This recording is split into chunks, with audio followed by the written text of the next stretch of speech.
Assalamualaikum warahmatullahi wabarakatuh. Waalaikumsalam warahmatullahi wabarakatuh. Salam sejahtera untuk kita semua. Gimana, Ibu? Sehat semua, Jiki?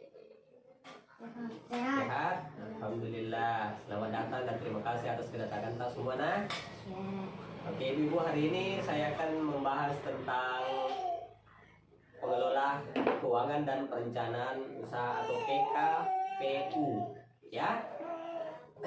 Sebelum kita masuk dalam pembahasan, apakah ibu-ibu mengalami masalah keuangan? Di sini ada yang mengalami masalah keuangan? Hah? Enggak. Tidak sih. Masa tidak ada? Pasti ada. Jadi tujuan pertemuan kita kali ini adalah memberikan pengetahuan dan meningkatkan keterampilan untuk mengelola pendapatan dan pengeluaran, ya, serta mengembangkan usaha.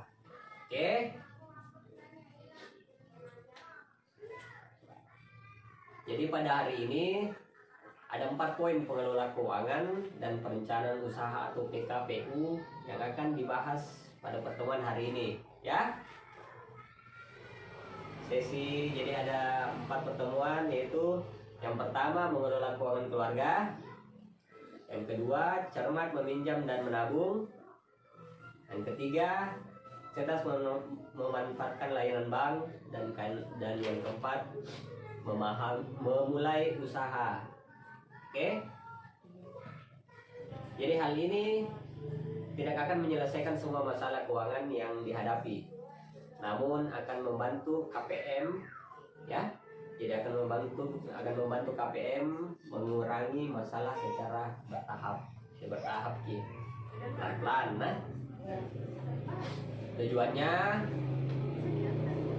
yang pertama itu mampu mengidentifikasi sumber pendapatan pengeluaran keluarga, serta menghitung rata-rata jumlah pendapatan pengeluaran mereka untuk jangka waktu tertentu, ya.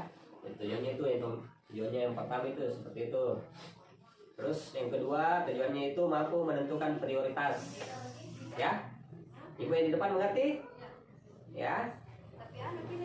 Mampu menentukan prioritas pengeluaran dan menuliskannya dalam anggaran keuangan keluarga. Oke? Ya. Ya, jangan di belakang. Dengar, Ji? Ya. Oke.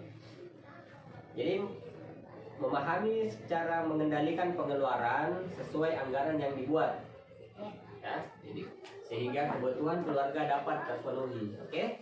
Oke. Jadi mengendalikan anggaran itu, jadi pengeluaran harus dikendalikan. Oke? Pengeluaran harus dikendalikan berdasarkan anggaran yang sudah dibuat. Ya, kendalikan gitu, harus dikendalikan anggaran yang sudah dibuat. Kita bisa melakukannya dengan membagi uang ke dalam amplop sesuai dengan jenis pengeluaran. Jadi bisa kita masuk dalam amplop pengeluaran tato. Gunakan uang yang ada di dalam amplop tersebut hanya untuk membayar jenis pengeluaran tertulis.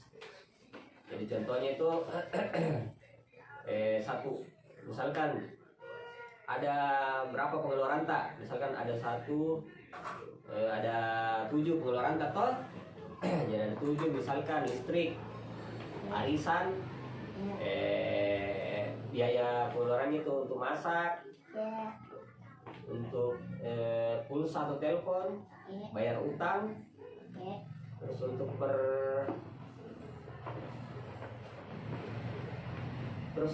untuk tabungan atau perlindungan hidup, ya. Jadi buat 7 amplop.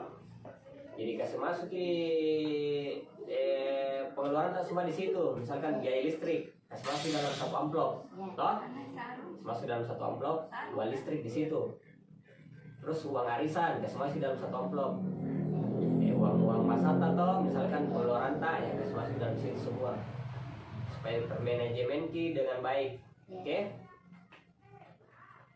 Jika sistem amplop dirasa sulit, kendalikan pengeluaran tak dengan cara mencatat seluruh pemasukan dan pengeluaran pada catatan kas harian seperti di bawah. Ada di kertas tato semua toh? Ya. Ya udah ya, ada saya kasih kita gitu, jadi ada tabel-tabelnya seperti itu kita buat nanti. Ya. Hah? Ya. Kita buat seperti itu. Untuk jadi lihat kita tabel yang sudah saya berikan, contohnya seperti itu. Terus nantinya itu kalau misalkan kita sudah buat tabelnya toh, Ya. pada akhir minggu cek lagi kembali apakah jumlah pemasukan dan pengeluaran sesuai dengan apa yang direncanakan dalam anggaran bulanan keluarga. Ya, ngerti? Mengerti. Ibu ya sebelah sini. Ya. Oke. Mengerti. Jadi tidak sesuai, jika tidak sesuai cek kembali pemasukan tak.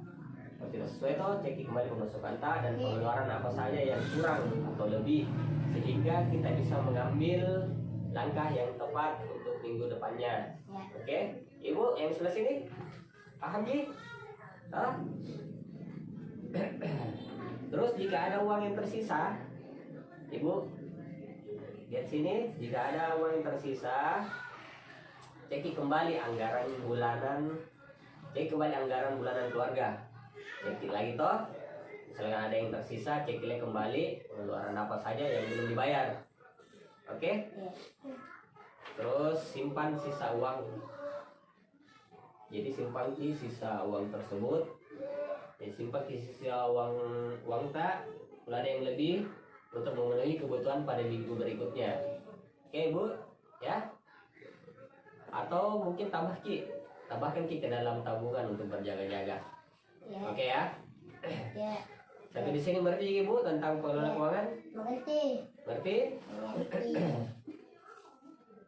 Ya, ada juga yang di tabel selanjutnya Ibu ya, ada yang gambar itu di gambar itu tadi. Ya. Ada. Jadi Ada nih. jadi situ. Ya. Jadi cara meminjam dan menabung. Nah, cara meminjam dan menabung ada semua di situ yang saya kasihkan gambaran. Jadi kita lihat baik-baik. Jadi ada gambarnya di situ, merencanakan utang dan hati-hati dengan hati-hati. Oke, kalau ambil pinjaman uang tanpa rencana itu bisa najerumuskan Ki Ya. untuk terus berutang. Jadi hati-hati Ki. Jangan sampai nanti kita gali lubang tutup lubang ya. Jika terpaksa berutang, pikirkan Ki hal-hal seperti yang di bawah ini ya. Ada tadi yang kertas saya sudah bagikan. Jadi lihat ini gambarnya. Untuk apakah kita meminjam? Jadi ada semua alasannya itu. Nah, Ya. sebaiknya hanya untuk memenuhi kebutuhan bukan keinginan, ya. Atau untuk kegiatan produktif, yaitu kegiatan yang menghasilkan uang kembali. Iya. Jadi kalau mau meminjam, jangan Ki pakai uang tak dengan kebutuhan yang lain, misalkan untuk mau beli baju apa tuh, jangan Ki seperti itu. Tapi cari Ki usaha-usaha begitu ya, supaya ada uang kembaliannya toh, untuk bisa kita bayar utang tak kembali. Oke? Oke. Terus di sini yang kedua, apakah ada cara lain yang bisa dilakukan sebelum meminjam? Jadi banyak cara. Jadi jika ada, gunakan kita tabungan atau aset terlebih dahulu.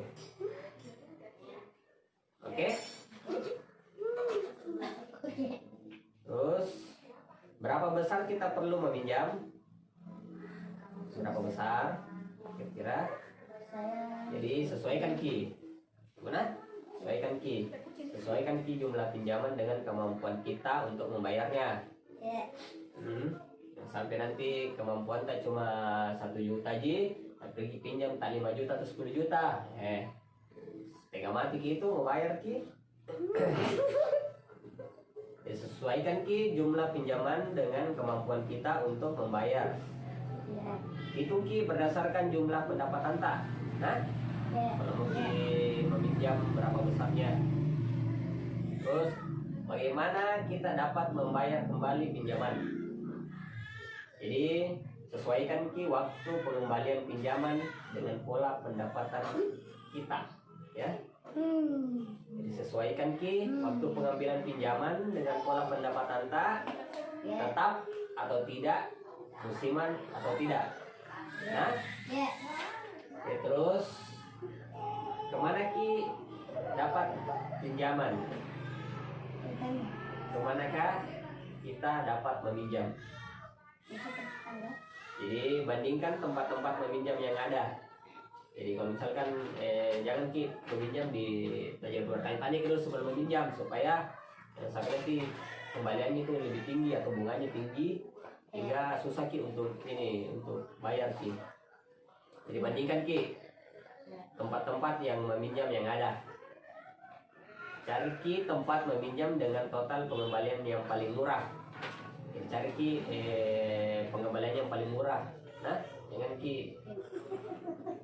Jadi ingat, Ibu, ingat menabung Ki dengan rutin. Sisihkan uang tak untuk ditabung sejak awal, bukan sisa setelah seluruh pengeluaran terpenuhi, tapi lebih awal Ki, sisihkan Ki. Oke? Oke. Bagaimana, dipaham sampai sini? Dipaham. Jadi ada kertas tadi yang sudah saya bagikan, kita bisa lihat tabelnya, kita bisa ambil sebagai contoh untuk pengeluaran harian. Jadi ada tabel di situ. Kalau misalkan agak susah cara tabel, kita bisa pakai amplop. Jadi tulis di situ di amplop tuh, misalkan listrik, pengeluaran listrik, arisan. Jadi kasih masuknya uang tadi situ supaya terpenuhi pengeluaran tiap bulan. Oke. Sampai di sini ada pertanyaan Ibu? Ada pertanyaan? Ada pertanyaan atau tidak? Tidak. Ya, oke. Jadi mungkin sampai di sini. Kalau mengerti nih, baca Ki ulang kembali biar mata itu yang sudah saya kasihkan Ki. Saya mungkin sampai jumpa di pertemuan berikutnya. Semoga pembahasan hari ini bermanfaat. Jangan Ki lupa untuk terapkan Ki di rumah terapkan Ki di rumah. Dan terima kasih atas ketersediaan waktu dan partisipasi kita. Oke. Sekian pertemuan kita pada hari ini. Saya ucapkan terima kasih. Assalamualaikum warahmatullahi wabarakatuh. Waalaikumsalam warahmatullahi wabarakatuh.